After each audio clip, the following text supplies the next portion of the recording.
Serial நடிகை ஸ்ருதி நாராயணன் அவங்களுடைய ஒரு ஆடிஷன் வீடியோ ஒன்று லீக் ஆயிருக்கு. இந்த லிங்க் உங்ககிட்ட இருந்தா தயவு செஞ்சு ரீஷேர் பண்ணாதீங்க, அப்படியே டிலீட் பண்ணிடுங்க. காம வெறி பிடிச்சி இந்த வீடியோ பார்த்தவங்களுக்கு காமம் வராது, பரிதாபம் தான் வரும். But this is not a personal call. ஒரு வியாபாரம், காஸ்டிங் கவுச்ன்ற ஒரு டிரான்சாக்ஷன். படத்துல வாய்ப்பு வேணும்னா படுக்கணும். இது வித்தியாசமா வீடியோ கால்ல என்ன சொன்னாலும் பண்ணணும் அப்படின்றது ஒரு புறம்போக்கு, பொறுக்கி டேஷ் டேஷ் என்ன வேணாலும் கெட்ட வார்த்தை போட்டுக்கோங்க, தப்பே கிடையாது.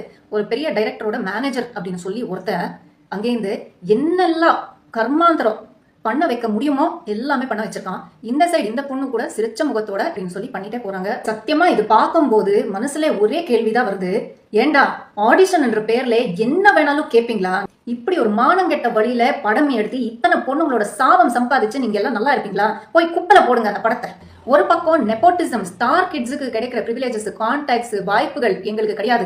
இன்னொரு பக்கம் இந்த காஸ்டிங் கோச்ன்ற கன்றாவையும் நம்ம பண்ண மாட்டோம்னு நடுவில் நிக்கிறோம் இல்ல. சோ நான் என்ன மாதிரி பல நடிகைகளுக்கு இன்னைக்கு சினிமா வாய்ப்புகளே இல்லாம போயிருக்கு. சோ நம்ம கனவுகள் எல்லாமே நம்ம கொன்னிட்டோம். எப்படிப்பட்ட நியாயம் நீங்க சொல்லுங்க? தப்பு பண்ணாம இருக்கிறதே ஒரு பெரிய தப்பா இருக்கு. ஒரு சைடு இந்த ஃபேவர்ஸ் எல்லாம் கேட்கறவங்க மேல எவ்வளவு குற்றம் சொல்றோமோ, இந்த ஃபேவர்ஸ் எல்லாம் பண்றவங்க மேலயும் ஈக்குவலா குற்றம் இருக்குதானே.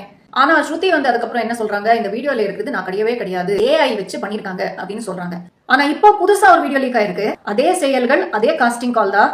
பேசிக்கலி இந்த வீடியோ ரியலா இருந்தா இவங்க விக்டிம் கிடையாது. ரியலா இல்ல அவங்க சொல்ற மாதிரி ஏஐ அப்படின்னா அப்போ இவங்க விக்டிம் தான். இதை பண்றவங்களை அவங்க எக்ஸ்போஸ் பண்ணி அவங்க மேல கம்ப்ளைண்ட் கொடுக்கலாம். அதுதான் இவங்களுக்கு உண்மையான ஜஸ்டிஸா இருக்கும். அண்ட் ஃபைனலி தமிழ் சினிமா இண்டஸ்ட்ரியோட பெரிய மனுஷங்க கிட்ட ஒரே ஒரு விஷயம் தான் சொல்லணும்.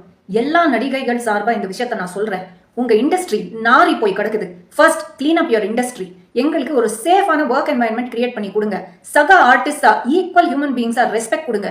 நியாயமா நமக்கு வர வேண்டிய வாய்ப்புகள் எங்க டேலண்ட் பார்த்து எங்களுக்கு கொடுங்க. அதுக்கப்புறம் எந்த ஸ்கூல் பொண்ணு யாரோட படுத்தா, எந்த காலேஜ் பொண்ணு எந்த பிராண்ட் சரக்கு அடிச்சான்றதை பத்தி ஆராய்ச்சி பண்ணுங்க. தேங்க்யூ.